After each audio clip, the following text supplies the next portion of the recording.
पहले क्या होता है जो सुनिएगा सर, आहार जाल के मतलब होता है कि जैसे आप डिपेंडेंस हैं, ठीक है, आपको खाना चाहिए, आप एक जीव हैं, आपको क्या चाहिए, खाना चाहिए। खाना आपको खाने के लिए कोई ना कोई चीज पर आपको क्या होना होगा, डिपेंडेंट होना होगा। जब तक आप किसी भी चीज को मतलब पौधा नहीं लगाइएगा, धान नहीं लगाइएगा, गेहूं नहीं लगाइएगा, तब तक आपको खाना प्राप्त होगा नहीं सर।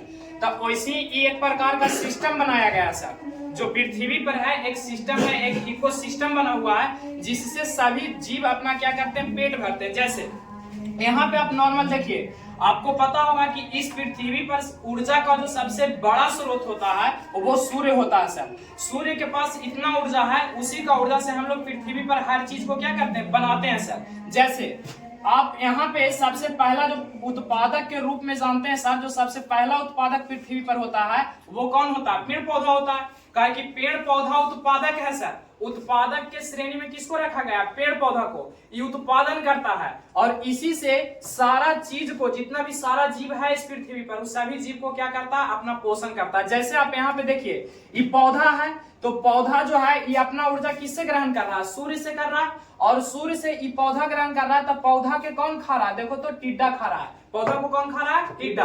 और टिड्डा को खाने वाला कौन है, बिछौती, जिसको छिपकली बोलते हैं, ठीक है, जिसको क्या बोलते हैं, छिपकली। तो टिड्डा को कौन खा रहा है, छिपकली, ठीक है। और उसके बाद देखिए, इस आहार नाल में छिपकली और टिड्डा दोनों का खाने वाला है बाज सर। छिपकली मिल जाता है, छिपकली के भी खा जाता है, टिड्डा को भी खा जाता है। अच्छा, उसके बाद देखिए, बाज तो खा लिया, बाज का एक और संबंध है। बाज को आप कभी कभी देखे होंगे, हो सकता है डिस्कवरी चैनल वगैरह देखते होंगे, तो वहां पे आप देखते होंगे कि ये जो बाज होता है, बाज वो अपना नजर से उड़ते उड़ते देख लेता है नीचे, खरगोश के द्वारा खरीद के पकड़ लेता है सर, है ना। तो क्या होता है कि बाज जो है खरगोश को भी खाता है, और खरगोश को क्या चाहिए, घास चाहिए। तो पूर्ण रूप से देखो, घास पर कौन डिपेंडेंट है, खरगोश। ये घास जो है, घास सभी जीव के लिए है सर। अब देखो, घास नहीं होता था खरगोश जिंदा रहता, नहीं रहता। घास नहीं रहता था टिड्डा जिंदा रहता, नहीं रहता। और जब टिड्डा जिंदा नहीं होता तो छिपकली जिंदा होता, नहीं होता। और छिपकली जिंदा नहीं होता तो कोई बाज जिंदा रहता जो छिपकली को खा रहा, नहीं। उसी प्रकार से घास से जीवित है कौन, खरगोश। और ये खरगोश जो है, इसको क्या कर रहा है, खा रहा है। बाज खा रहा है खरगोश को। घास नहीं होता तो ये खरगोश जीवित रहता, नहीं रहता। उसके बाद देखिए, और ये जो चूहा जो है, चूहा को कौन खा रहा है सर, सांप खा रहा है। चूहा को कौन खा रहा है, सांप। और ये घास में ही कई प्रकार के, जैसे आप धान उनके घेरे लगता होगा, ढेरी उड़ी देखते होंगे, तो और कौन खा लेता है, चूहा और लग जाता है। देहाती कहावत है सर कि चूहा लग धाने में, है ना। तो चूहा जो है लग जाता है सर, वो भी घास पर डिपेंडेंस है। और चूहा पर डिपेंडेंस कौन है, सांप है। सांप को कौन खा, सांप किसको खा रहा है, चूहा को खा रहा है।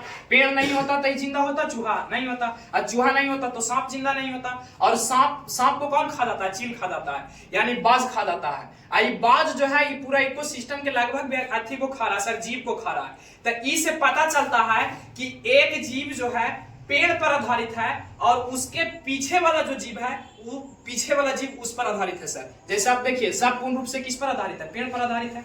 अब पेड़ से सब खरगोश जीवित है, टिड्डा जीवित है, छिपकली जीवित है, ऐसे जीवित कौन है, बाज है। तब वही यहाँ पे पूरा बात को लिखा गया है सर, ठीक है ना। इसके बारे में कैसे लिखेंगे, तो इसके बारे में लिखेंगे कि पारिस्थितिक तंत्र में समानता है एक साथ, ठीक है। समानता है एक साथ क्या होता है, बहुत सारे श्रृंखलाएं पाई जाती है। जैसे देखो, बहुत सारा श्रृंखला एगो चैन के रूप में नहीं पावल जा रहा है ना जी। तो ये एक श्रृंखला का रूप है, ठीक है, जो बहुत सारे श्रृंखला के रूप में किस चीज में पाया जा रहा है, तो पारिस्थितिक तंत्र में बहुत सारा जीवों का क्या पाया जा रहा है, श्रृंखला पाया जा रहा है। और इसमें क्या हो रहा है कि एक आहार श्रृंखला बनाता है सर। ये एक आहार कैसा बनाता है, श्रृंखला बनाता है, जो सीधी नहीं होता है। सीधा ना होकर वो कैसा होता है, तिरछा होता है। देखो ना, ये सीधा है नहीं, टेढ़ा है, सब एक दूसरे को, कोई उसको खा रहा है तो कोई उसको खा रहा है ना।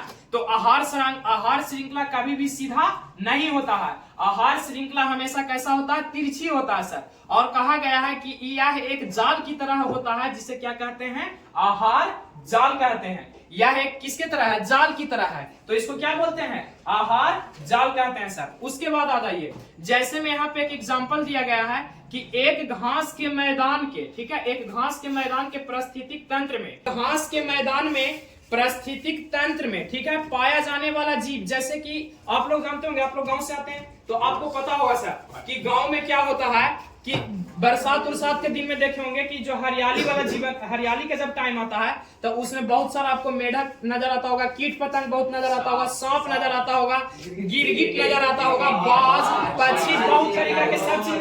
सर। तो होता क्या, खरगोश भी, जंगली खरगोश भी देखे होंगे।